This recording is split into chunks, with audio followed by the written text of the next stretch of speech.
झाले भक्तीचा जिवाळा झाले भक्तीचा झाले भक्तीचा जिवाळा झाले भक्तीचा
Thank you.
आणि विठ्ठल विठ्ठल हा ध्वनी कानावरती आला की टाळी वाजवा आणि विठ्ठल विठ्ठल म्हणायला विसरू नका. विठ्ठला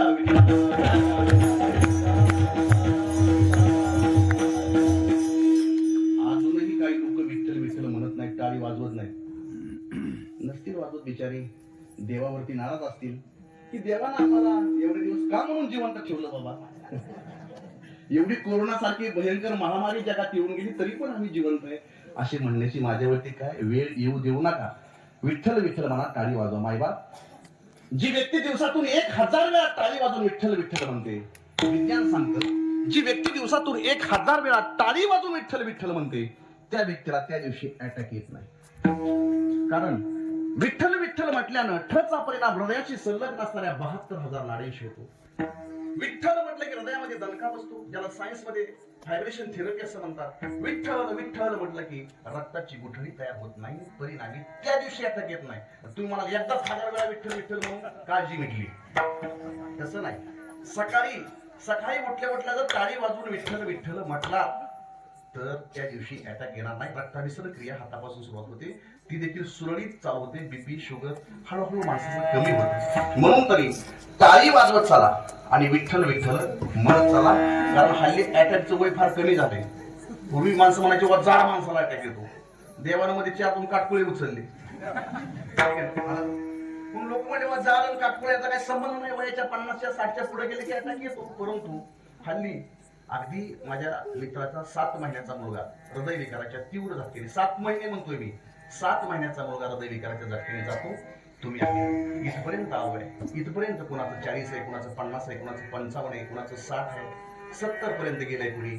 आणि फार भाग्यवान महात्मे असतात ज्यांच्या सद्गुरूंच्या पुण्याईनं, आई वडिलांच्या आशीर्वादानं 100 पार करून 103 या वर्षामध्ये पदार्पण आहे.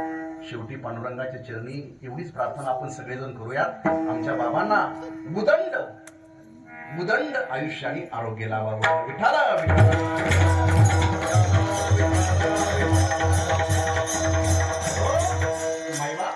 खरं तर मी नेहमी सांगतो की महाराष्ट्र ही शूरांची भूमी आहे, महाराष्ट्र ही वीरांची भूमी आहे. महाराष्ट्र ही क्रांतिकारकांची भूमी आहे, महाराष्ट्र ही समाज सुधारकांची भूमी आहे.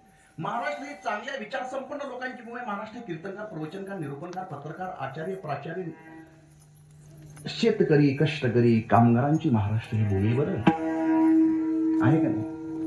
शेतकऱ्यांची भूमी. त्याचप्रमाणे महाराष्ट्र ही संतांची देखील भूमी आहे बरं. थोडस बारकाईने कीर्तन ऐका. इथं तसा तलवारीच्या खणखणाटाचा आवाज कानावरती आला, तसाच टाळांच्या झणझणाटाचा आवाज देखील कानावरती आला. गुळगुळा वाजती इथल्या मातीनं स्वराज्याकरता, समतेकरता, स्वातंत्र्याकरता स्वतःच्या मुलांचं रक्त आपल्या अंगावरती घेतलं. नवे नवे स्वतःच्या मुलांच्या रक्तानं ही भारत माता आणि ही महाराष्ट्र माता नाहली हो स्वतःच्या मुलांच्या रक्तानं. अगदी त्याचप्रमाणे संतांनी समाजाकरता केलेला त्याग, संतांनी समाजाकरता सोसलेले कष्ट, संतांनी समाजाकरता स्वतःच्या आयुष्याची केलेली राख रांगोळी या महाराष्ट्र मातीनं पाहिली. आणि ही महाराष्ट्र माती दूर रूपाने आकाशामध्ये उंच उडाली. धूळ रूपाने आकाशामध्ये उंच उडाली आणि उडाली माती आकाशाला सांगू लागली, हे आकाशा, हे आकाशा, पहा माझ्या मुलांचा त्याग, पहा माझ्या मुलांचं कर्तृत्व, पहा माझ्या बाळांचं दातृत्व. हे आकाशा, नुसता पाहू नकोस, बाप म्हणून घेतोस ना स्वतःला यांचा. आभाळाची लेकर आम्ही, काळी माती आई, ही काळी आई धनधान्य देई. हे आकाशा, अरे बाप म्हणून घेतोस ना स्वतःला यांचा, मग टाकताल तर पांघरून टाक माझ्या मुलावरती, धरताली तर छायाधर माझ्या मुलांवरती. आकाशानं धरत्रीशी आणि धरत्रीनं आकाशाशी नातं जोडलं या महाराष्ट्रामध्ये. विठाला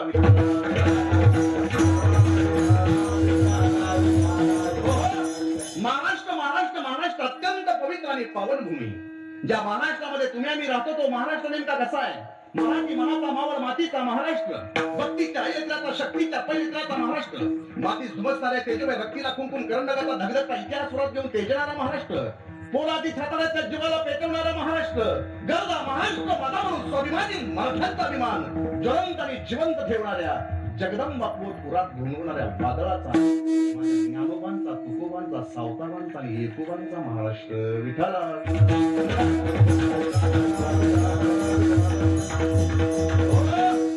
700 वर्षापूर्वी, इथून पाठीमागे 700 वर्षापूर्वी या महाराष्ट्रावरती प्रसन्न होती सरस्वती माता आणि लक्ष्मी माता. थोडस बारकाई नाही का? थोडस बारकाई नाही का? सरस्वती माता आपल्या चारी हाताची ओंजण करून त्यावेळच्या कवी नरेंद्राच्या बुद्धीमध्ये ज्ञान होते. दादा, देवगिरी ही महाराष्ट्राची राजधानी होती. देवगिरी तर सम्राट राजा रामदेवराय त्या देवगिरीवरती राज्य करत होता. त्यावेळेस कवी नरेंद्र नावाच्या एका छोट्याशा कवीनं कवित्व भर दरबारामध्ये सादर केलं. ते कवित्व राजा रामदेवरायला इतकं आवडलं, इतकं आवडलं, इतकं आवडलं की भर दरबारामध्ये राजानं कवी नरेंद्राला ऑफर दिली. काय ऑफर? आपल्या भाषेत सांगतो. हे नरेंद्र, हे कविवार्या, अरे राजा आहे मी आणि तू माझ्या दरबारातला सेवक आहे, कवी आहेस. हे नरेंद्र, अरे पाहिजे तेवढे हिरे माणिक मोती जवाहीर आणि गावाच्या गाव भेट म्हणून देतो. नरेंद्र, ते लिहिलेलं कवित्व आहे ना, ते कवित्व फक्त माझ्या नावे करून टाक. नरेंद्र म्हणेच्या ऐवजी फक्त रामदेव म्हणे विकत दे मला. काय पाहिजे बोल, फक्त विकत दे मला. भर दरबारामध्ये कवी नरेंद्रानं राजा रामदेवरायचं ते वाक्य ऐकलं आणि भर दरबारामध्ये तो कवी पुत्र गरजला, नार राजे हो नार, हे विकत मागू नका. का? ते माझ्या कवी कुळाला बोलू लागेल, कलंक लागेल. माझ्या कवी कुळाला काय लागेल? वा, महाराष्ट्रातले कवी आचार संपन्न होते. ते कोणासोबत लाचार होत नव्हते. देवगिरी, नाशिक, पैठण ही विद्यावंतांची नगरे होती. तर नेवाशा सारख्या एका छोट्या खेड्यातही ब्रह्मविद्येचा सुकाळ उदय.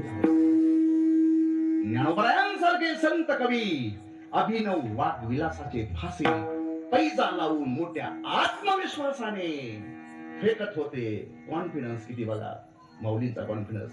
माऊली बोलतात, माझा मराठाची बोल कवतुके पदे अमृता पैजा जिंके ऐसी अक्षरी रसिके मिळवी. वा वा वा वा. महाराष्ट्र शारदा देहभान विसरून नृत्य करत होती. भगवद्गीतेचं एक देशिकार लेणं ज्ञानेश्वरीच्या रूपाने घडत होतं. शृंगारासारख्या मिदासपुराची मिदास पार उतरली होती. शृंगाराच्या डोक्यावरती पाय ठेवून शांत रस थाय थाय थाय थाय नाचत होते. शकी 1272 गोदावरीच्या दक्षिण कुली श्री महादेच्या क्षेत्री श्री ज्ञानदेवांसमोर बसलेली ही महाराष्ट्र मंडळी तल्लीन झाली माऊलींची ज्ञानेश्वरी ऐकता ऐकता. माऊली सांगतायत आणि लोक ऐकतात. किती तल्लीन. शारदेचे चंद्रकडे वा वा, माझी अमृत कनक ओवळे, देवेची ती मने मवाळे चकोर तळे. ज्ञानेश्वरी वाचा नाही बाबा. 18 वर्षाचे निवृत्तीनाथ, 16 वर्षाचे श्री ज्ञानोबा, 14 वर्षाचे सोपान काका आणि 8-10 वर्षाची माझी छोटीशी मुक्ताई या समाजाला मोठ्या आत्मविश्वासाने सांगत होते, बाबांनो, हा संसार तुम्हाला दुःखरूप वाटतो ना, हा संसार करायला तुम्हाला अवघड जातो असं वाटतं ना, तुम्ही काय करा, आमच्याकडे या. हा संसारच काय, हे त्रिभुवन सुखी करण्याची ताकद आम्ही तुम्हाला देऊ. आनंदे भरी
संतांनी हा आत्मविश्वास दिल्यानंतर या महाराष्ट्राच्या मातीमध्ये अनेक संत महात्मे उदयाला आले, अवतरणाला आले. मायबा, किती संत महात्मे या महाराष्ट्रामध्ये होऊन गेले, किती. अगदी निवृत्ती नारदेव सोपान मुक्ताई तांदेव नामदेव गोणाई गदाई तामाशिकी नारा मानला गोंदा विटा लाडाई गोडाई येसा जाणे साखर नववा परिश्रमागत एकनाथ जनरल स्वामी बनवणार तुकाराम काढवा रामेश्वर निरोबा कबीर कमाल सोमदास मेघराज काळूपात्रा गोरा कुंभा सावतमाळी सिरनावी नरसिंहता लतीफशा दादुकीदारी सदन कसाई जगन्नाथ नाग मावशी दांडेकर गुरुलक्ष्मी वालीपुरकर जोग महाराज वैद्य श्री सद्गुरु वामनराव महाराज, श्री भगवान बाबा, श्री ब्रह्मीभूत भाऊसाहेब महाराज, ब्रह्मीभूत दोंडोपंत बाबा, ब्रह्मीभूत शेवंतबाई महाराज. ही नाव आपल्या गावातल्या लोकांची नाही का? तुम्हाला आपलं कसं काय आलं नाही बुवा? एवढी नाव झाली पण आपलं आलं नाही.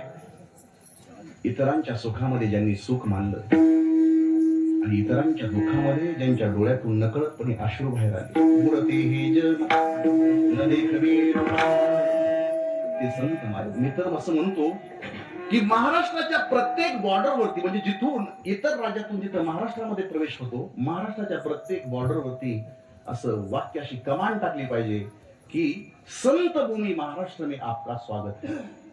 महाराष्ट्र कुणाची भूमी आहे? जेवढे महाराष्ट्रामध्ये संत झाले तेवढे संत जगाच्या पाठीवरती कुठल्याच प्रांतामध्ये झाले नाही. तुम्ही आणि फार समर्थ बापाची मुलं आहेत. विठाला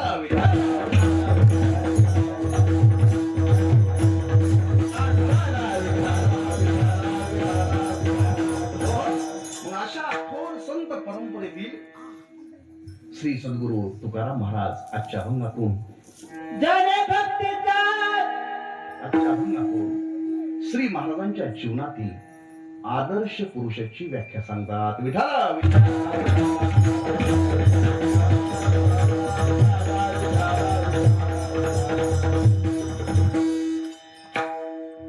2020 सामने कधी सुरुवात.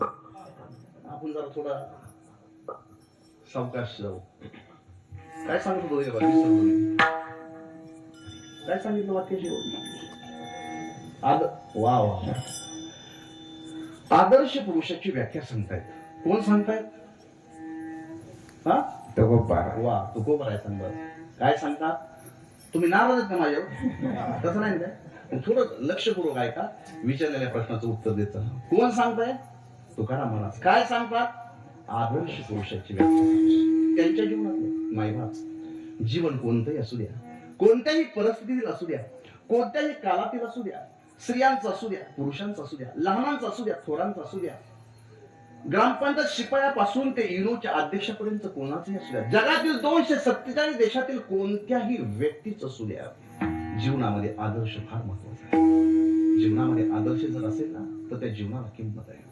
जीवनामध्ये आदर्श नसेल तर ते जीवन पशुपक्षासारखे मायबाप. व्यक्तीच्या जीवनामध्ये आदर्श असावा, त्या आदर्शाकडे आपण पाहावं आणि आपण आपलं जीवन जगत जावं. विठाला विठाला.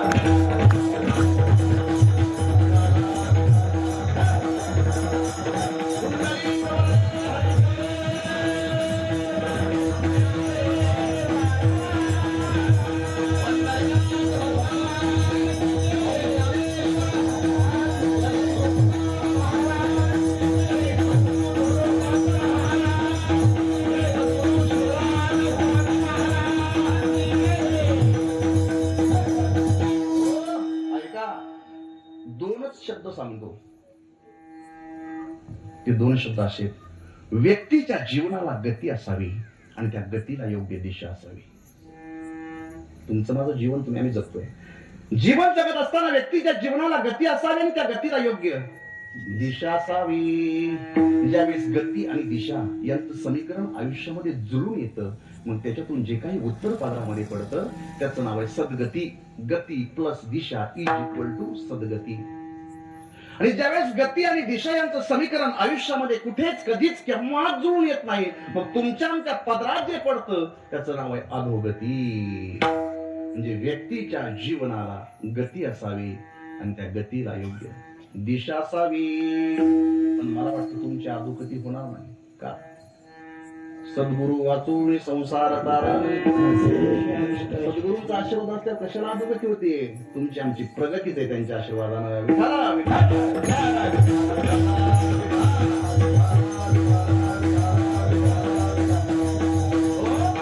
याच्यावरून आपल्याला एक कोटी तयार करता येईल बघा. समाजामध्ये काही माणसं अशी आहेत त्यांच्या जीवनाला गतीही नाही आणि दिशाही नाही. गती नाही आणि दिशा आहे. समाजामध्ये दुसरा वर्ग असा आहे त्याच्या जीवनाला दिशा आहे परंतु गती नाही. समाजामध्ये तिसरा वर्ग असा आहे त्याच्या जीवनाला दिशा आहे गती नाही. आणि चौथा वर्ग समाजामध्ये असा आहे त्याच्या जीवनाला गतीही आहे आणि दिशाही आहे. पहिला वर्ग समाजातला कुठला सांगितलं तुम्हाला साहेब? व्यक्तीच्या जीवनाला गती असावी आणि दिशा असावी. पहिला वर्ग आहे त्याच्या जीवनाला गतीही नाही आणि उगाच जगायचं म्हणून जगायचं, खायचं म्हणून खायचं, करायचं म्हणून करायचं, चालायचं पुढे झाला तर कुठं काय, आणि काय करतो तर काय नाही. नुसतीच परवरी जांभयाची. ज्ञानोबरांचा जांभळ्यावर जांभळ्या, जांभळ्यावर जांभळ्या. अशा आळशी लोकांचा तुकोबरांना फार राग येतो बरं. तुकोबराय म्हणतात अशी आळशी लोक म्हणजे पूछ नाही पायचारी मनुष्यापरी उपलिती. मला म्हणतात की आळशी माणसं म्हणजे फक्त चार पाय नसलेली, शेपटी नसलेली टिंबटिंब आहेत. किती आळशी जीवन, किती आळशी जीवन. एक जण ठेच लागली, पडला तिथं झोपला. कळलं का? 5G रेंज वापरा जरा आता. इतकं आळशी जीवन. माझे सद्गुरू नेहमी सांगतात, काय झालं, उन्हाळ्याचे दिवस होते. उन्हाळ्याचे दिवस, सूर्य आग ओकत होता, ऊन मी म्हणत होतं. रस्त्यावरती चितपाखरू देखील नाही. एक व्यक्ती डांबरी रस्त्यावरून निघालाय उन्हाळ्याच्या दिवसामध्ये आणि त्यानं पाहिलं की एका बाबळीच्या झाडाखाली एक आजी भर उन्हामध्ये रडत बसलेली आहे. बघा, लक्ष करू काय. त्या व्यक्तीला दया आली. तो त्या आजीजवळ गेला. म्हटलं, आजी. म्हणली, काय बाबा? आजी, एक विचारू? म्हटली, विचारा ना. आजी, अहो ऊन मी म्हणताय, सूर्य आग ओकतोय, रस्त्यावरती चिटपाखरू देखील नाही. या भयंकर उन्हाच्या कहरामध्ये तुम्ही इथं बाबळी खाली बसून रडता का? का रडत बसला इथं? म्हटली, काय सांगू बाबा, फारच वाईट झालं. कसं सांगू? सांगा ना आजी, सांगितल्याशिवाय कसं सांगितल्यावर जरा मोकळं होतं ना मन. म्हणून महिला सारख्या एकमेकीला सांगत असतात. त्यामुळे त्यांना अटॅकची चिंता नसते. महिलांना अटॅकचे प्रमाण कमी, सारखं मोकळं होते बिचार. भेटल्या एकमेकीला काय सुरू झालं A to Z. आणि मग आजी, अहो तुम्ही काय रडता? म्हटले, फारच वाईट झालं. काय झालं? म्हटली, बघा ना, माझा लेक वरती बाबळीवरती झोपलाय. काय म्हटली? ही सरप्राईज. तर वरती पाहिलं तो आश्चर्यचकित झाला. तो म्हणला, आजी, अरे बापरे, तुमचा लेक बाबळीवरती कसा झोपला? आजी म्हटली, बाबळीवरती नाही झोपला. मग बाबळ लहान असताना झोपला. आळशी. विठाला ऐका ऐका. एक तरणा बांड पोरगा मंदिराच्या कठ्ठ्यावरती निवांत बसला होता. मंदिराच्या निवांत बसला. शेजारून एक सदग्रस्त जात होते. त्याला वाटलं की आहे हा तरणा बांड पोरगा उगीच वेळ वाया घालवतोय, याला काहीतरी समुपदेशन करावं. मग तो गृहस्थ त्या बसलेल्या पोराच्या जवळ गेला. ए बाबा, अरे कुशाल बसतोस? 5-6 दिवसापासून मी तुला पाहतो मंदिराच्या कट्ट्यावरती निवांत बसतोस. काय तुला कळतं का नाही? लात मारशील तिथून. हा, असं पूर्ण करी जा वाक्य तुम्ही. लात मारशील तिथून, पाणी काढशील असा तू तरणा बांड आई विषयीतला पोरगा कुशाल मंदिराच्या कट्ट्यावरती बसतो. तू म्हटलं, मग काय करू? अरे काय करू? काहीतरी उद्योगधंदा कर. तू म्हटला, तर तुम्हीच राहिले होते सांगायचे. उद्योगधंदा कर. उद्योगधंदा करू म्हणजे अरे काहीतरी काम कर बाबा. ते म्हटलं, काम कर. काम केल्यानं काय होईल? काम केल्यानं काय होईल? अरे बाबा वेळाच का तू काम केल्यानंतर तुला 4 पैसे मिळतील. तुम्हाला 4 पैसे मिळाल्यावर काय होईल? तू म्हटला आता उगीच खाजून अवदान आणलं का नाही? काय गरज नव्हती, उगीच्या उगी याला हटकलं, त्याला थोडा पश्चाताप झाला याच वाक्याला. तो म्हणला काम केल्यानं 4 पैसे मिळाले. तो म्हटला 4 पैसे मिळाल्यानंतर त्यातले 2 पैसे खर्च होतील, 2 पैसे बचत. तो म्हणला 2 पैसे बचत झाल्यावर काय होईल? त्याचा तर बीपीच वाढायला लागला. काय माणूस आहे, कसा जन्म दिला आई वडिला. अरे 2 पैसे दिल्यानंतर तुझ्याकडे एके दिवशी भरपूर पैसे साठतील. मला भरपूर पैसे साठल्यावर काय होईल वर? त्याच्याकडे पाणी नव्हतं प्यायला तिथं. गांबा झाला अंगाला. म्हटला काय माणूस भेटला बाबा सकाळी सकाळी. भरपूर पैसे भेटल्यावर म्हणलं तू स्वतःचा उद्योग व्यवसाय स्थापन करशील. मला स्वतःचा उद्योग व्यवसाय स्थापन केल्यावर काय होईल? म्हणला आता काय करू, स्वतःचा उद्योग व्यवसाय स्थापन केला तर तुला भरपूर नफा मिळेल. तुम्हाला भरपूर नफा मिळाल्यावर काय होईल? अरे भरपूर नफा मिळाला तुझं घर गाडी बंगला होईल. तुम्हाला घर गाडी बंगला झाल्यावर काय होईल? म्हटलं घर गाडी बंगला झाल्यावर हा सोपं सांग, तुझं लग्न होईल. ते म्हटलं लग्न झाल्यावर काय होईल? अरे रे म्हटलं आता अवघड झालं, डोकं आपटून घेऊ का याच्या पुढं? लग्न झाल्यावर काय होईल म्हणतो. तो म्हटला बाबा लग्न झाल्यानंतर तुला मुलं होतील. मला मुलं झाल्यावर काय काय करावं? त्याला म्हटलं अवघड झालं. हा त्यांनी पूर्ण वाक्य केलं, अवघड झालं म्हणजे असं बोलत चाल. असं 50% गेले वाटतं. पुढं अजून पुढे जात असतं जर आपण शांत राहिलो. कुठपर्यंत आलं? अवघड झालं एवढं. मुलं झाल्यावर काय होईल? म्हटलं मुलं झाल्यानंतर बाबा तुझी मुलं मोठी होतील. मला मोठी झाल्यावर काय होईल?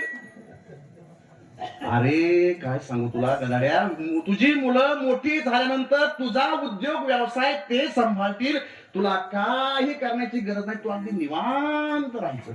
तू म्हटला तुम्हाला अक्कल आहे का काय? एवढं करून जर निवांतच राहायचंय तर आता काय करतो? तुम्हाला सण होत नाही हा तुमचा दोष आहे. विठाला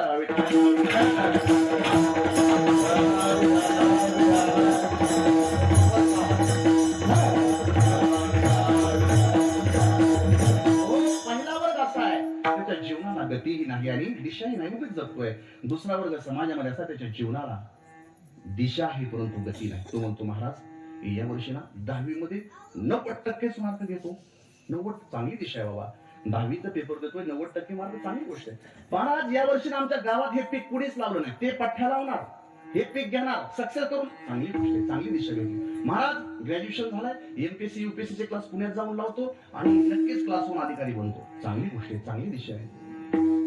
वर्ष उलटलं आणि या 3ही लोकांना विचारलं का हो तुम्ही म्हटले होते 10वी मध्ये चांगले मार्क कुठलं महाराज? बुलच काठावर पास झालो.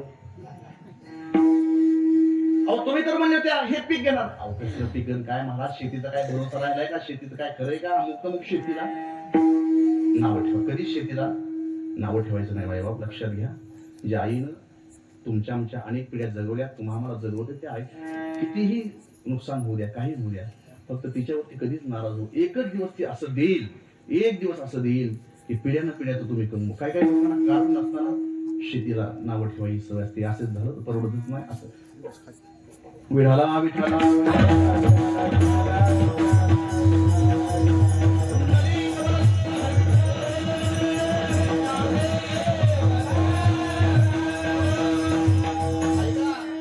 चांगली दिशा भेटली होती. एमपीएससी यूपीएससी करायचं ठरलं होतं. काय झालं? कुठलं काय? ग्रॅज्युएशन झालं, घरच्यांनी लग्न रेव लग्न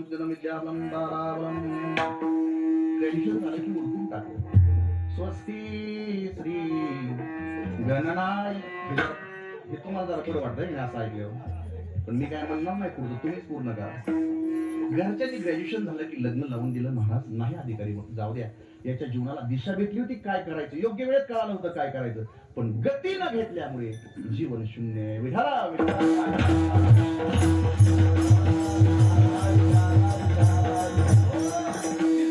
समाजामध्ये असा त्याच्या जीवनाला गती आहे पण दिशा नाही.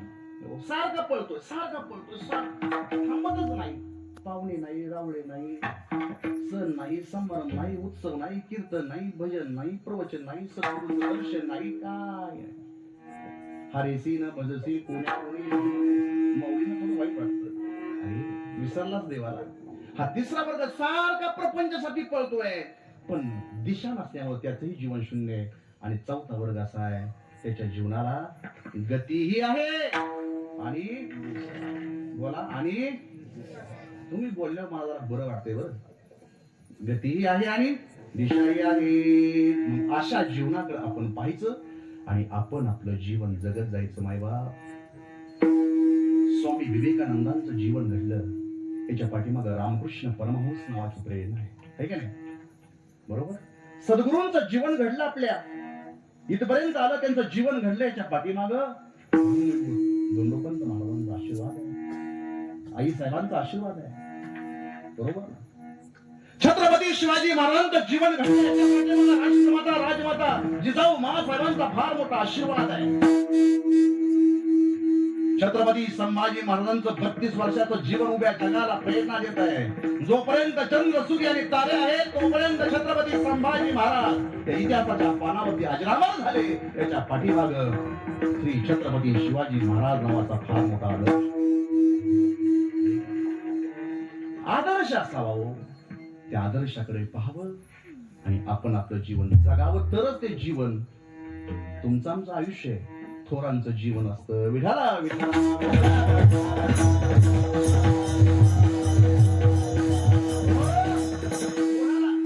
स्वातंत्र्यपूर्वी जुलमी ब्रिटिश राजवटीचा कालखंड होता दादा. एका मुलानं आपल्या आईला आदर्श मानला. सांगतो काय घडलं, ऐका जरा लक्षपूर्वक. आज तुम्ही आम्ही जे स्वतंत्र भारतामध्ये राहतो, आज भारत हा चौथी अर्थव्यवस्था म्हणून उदयाला येतोय. विश्वगुरु होण्याच्या मार्गावर किती त्याग लोकांनी केला. जुलमी ब्रिटिश राजवटीचा तो कालखंड होता. एका खेडे गावामध्ये, म्हणजे 1947 पूर्वीचा, एका खेडे गावामध्ये एक आई आपल्या 8 वर्षाच्या राम नावाच्या मुलासोबत राहत होती. लक्षपूर्वक ऐका, घडलेला प्रसंग सांगतो. तो राम नावाचा पोरगा आणि आई दोघं वडील नाहीत. एके दिवशी त्या राम नावाच्या मुलाला आईनं सांगितलं, बाळ राम, हे काही पैसे घे आणि समोरच्या दुकानातून काही वस्तू घेऊन ये. तो पोरगा पळत पळत गेला, हातामध्ये पैसे. काही अंतर गेला, आईने वस्तू आणायला सांगितलंय, आणि काही अंतर गेल्यानंतर एका मुख्य चौकामध्ये आल्यानंतर तो पोरगा जागीच उभा राहिला. त्यानं जे समोर दृश्य पाहिलं, ते दृश्य इतकं भयानक होतं. काय होतं? एक इंग्रज अधिकारी भारतीय लोकांना झाडाला डांबून चाबकाचे फटके मारत होता. बसल्याबरोबर अंगाची कातडी सोडून निघत होती. ती माणसं विवळत होती, वाचवा, आक्रोश करत होती, आई आई अशी ओरडत होती. पण तो निर्दयी पूर्ण अधिकारी, त्याला अजिबात दयामाया येत नव्हती. रक्तबंबाळ झाली होती आपली भारतीय माणसं. आणि ह्या पोरानं ते दृश्य पाहिलं आणि ते 8 वर्षाचं पोरग जागीच उभा राहिलं. हातातले पैसे गळून गेले. घाबरलेल्या स्थितीमध्ये ते पोरग घरी आलं. एका कोपऱ्यामध्ये बसलं आणि रडू लागलं. थोड्या वेळानं आई आली. आई आई बाळा, का रडतोस? अगं आई, अरे काय झालं बाळा, तुला मी वस्तू आण. अगं आई काय सांगू, काय झालं बाळा, बोल ना काय. अरे रडतोस का बाळा? आई, अगं तो इंग्रज. काय झालं? आई, अगं तो इंग्रज अधिकारी. काय केलं त्यानं? आई, अगं मुख्य चौकामध्ये भारतीय लोकांना झाडाला डांबून मारत होता का आई. वेदनेने विवळत होते, जखमा झाल्या होत्या, रक्तबंबाळ झालं होतं शरीर. आई, लोक पाहत होते. बाळा, तो इंग्रज अधिकारी भारतीय लोकांना मारत होता, त्यावेळेस तू काय करत होतास? आई, अगं मी काय करू, माझं वय का काय करण्याचं, 8 वर्षाचा मी. आई ते पाहिलं, घाबरलो आणि घरी आलो, रडत बसलो. ए बाळा, रडायचं नाही, लढायचं. म्हणजे बाळा, एक लक्षात घे, जिथे अन्याय आणि अत्याचार होतो ना, तिथं कधी शांत बसायचं नसतं. बाळा, अन्याय सहन करणं हा फार मोठा गुन्हा आहे बाळा. बघा आईचे संस्कार. आई, मी काय करायचं होतं? अरे बाळा, घुसवायचा होता दगड आणि भिरकवायचा होता त्या इंग्रज अधिकाऱ्याच्या दिशेनं. पुढे जे झालं असतं ते आईनं पाहून घेतलं असतं. काय संस्कार दिला? अन्याय होतो तिथं कधी शांत बसायचं असतं. अन्याय सहन करणं गुन्हा आहे. उचलायचा होता दगड आणि भिरकवायचा होता त्या इंग्रज अधिकाऱ्याच्या दिशेनं. आईनं पाहून घेतलं असतं पुढे काय झालं असतं तर. पोराच्या कानावरती आईचा संस्कार आदळला. 8-10 दिवस उलटले आणि पुन्हा एक दिवस तो पोरगा मुख्य चौकामध्ये जात असताना पुन्हा पोरानं तेच दृश्य पाहिलं. एक इंग्रज अधिकारी भारतीय लोकांना झाडाला डांबून मारतोय, विवळत आहेत, आक्रोश करतायत, रक्त वाहत आहे. चापकाच्या फटक्याबरोबर कातडी सोडून निघते. पण भारत माता की जय हा जयघोष मात्र त्यांच्या मुखातून थांबत नाही. आता मात्र त्या पोरानं ते दृश्य पाहिलं आणि आता त्याच्या कानावरती आईचं वाक्य आदळत होतं, ए बाळा, अरे जिथं अन्याय आणि अत्याचार होतो ना तिथे कधी शांत बसायचं नसतं रे राजा.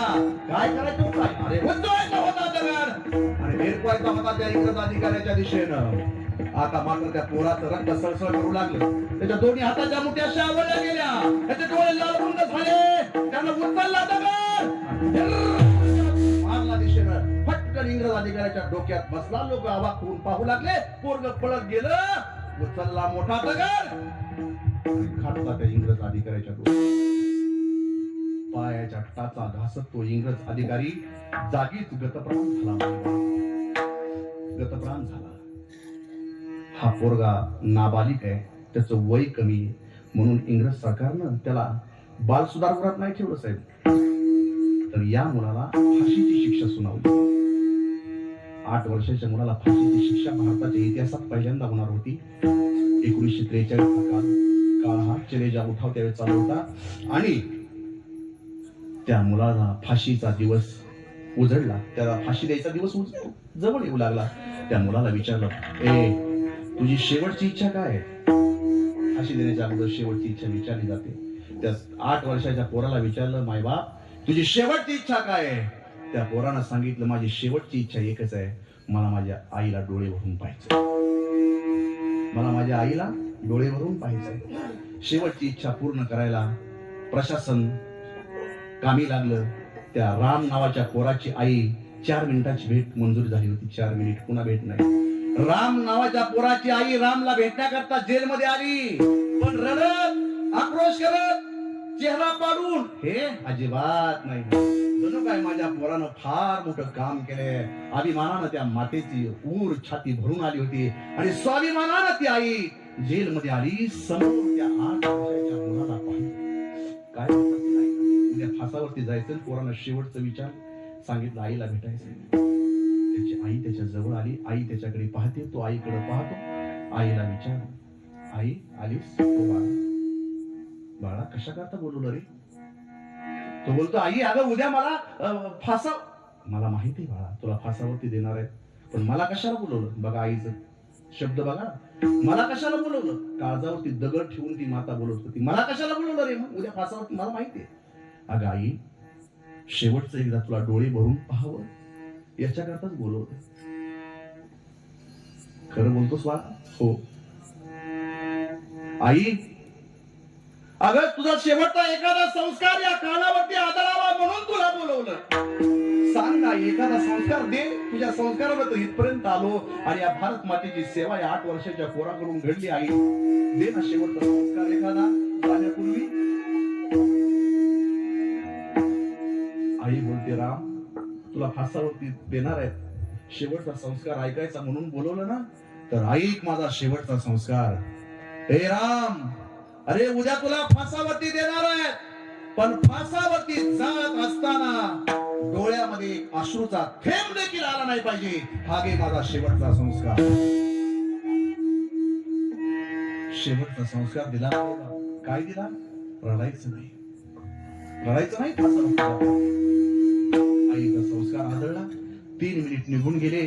काही क्षण आता उरले आणि आई बोलते, बाळा जाऊ मी? जा. जा आई जा. त्याची आई निघाली. किती तिची जड पावलं झाली असतील. 8 वर्षाचा एकुलता एक मुलगा उद्या फासावरती. 4 पावलं पुढे गेली आई आणि पाठीमागून त्या राम नावाच्या मुलानं आपल्या आईला हाक मारली. आई, आई अशी हाक मारल्याबरोबर एखाद्या गायीनं वासराकडे धावत जावं, एखाद्या हरणीने आपल्या पारसाकडे धावत जावं, अशी ती आई आपल्या रामकडे धावत गेली आणि शेवटच्या क्षणाला त्या आईनं त्या रामला कडकडून मिठी मारली. आईच्या डोळ्यातील अश्रू रामच्या खांद्यावरती पडू लागले. राम आईला बिलगून रडू लागला. तशी त्याची आई बोलते, राम मृत्यूचं भय वाटतं, मरणाची भीती वाटते म्हणून रडतोस का रे माझ्या राजा? म्हणून भीती वाटते का तुला मरणाची म्हणून रडतोस? तो बोलतो, आई मरणाची भीती वाटते म्हणून नाही रडत. मग रडतोस का मला बिलगून? अगं आई रडतोय याच्या करता. कशा करता? अगं आई, इतरांच्या आया मुलांना जगण्याचे संस्कार देतात, पण या रामला अशी आई भेटली की जी देशासाठी, मातीसाठी मरण्याचा संस्कार देते. आई, जर पुढचा कुठला जन्म असेल ना, तर या तुझ्या राम नावाच्या मुलाला तो जन्म तुझ्याच पोटी घ्यायला फार आवडेल गाई. उत्तमची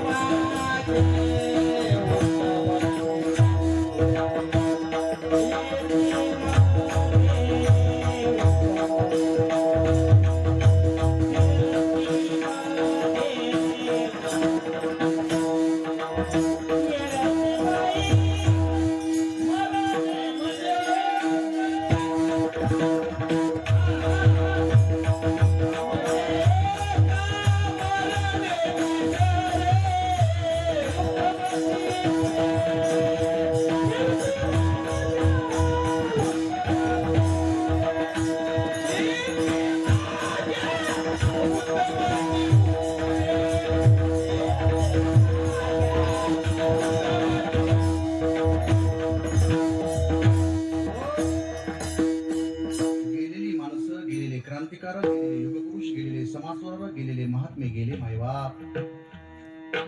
ब्रह्म सद्गुरू भाऊसाहेब महाराज पुन्हा येणार नाहीत.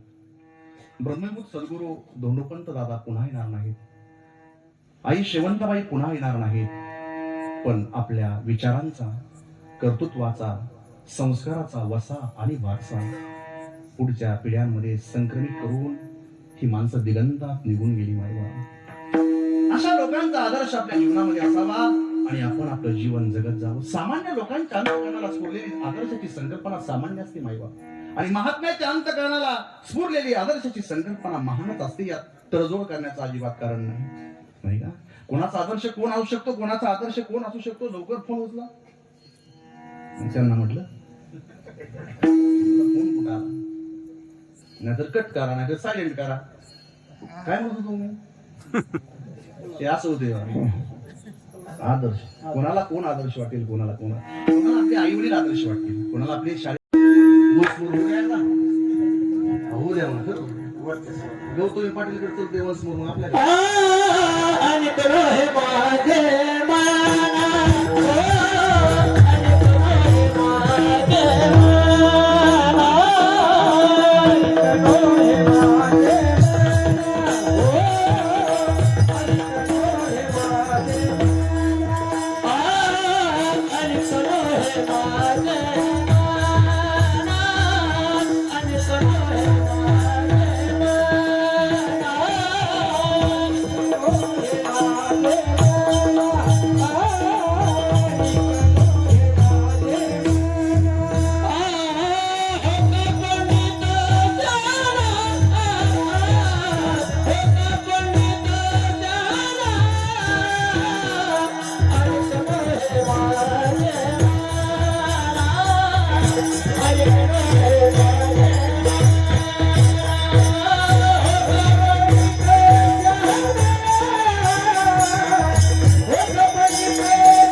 भजन करा विठोबा रखुमाई.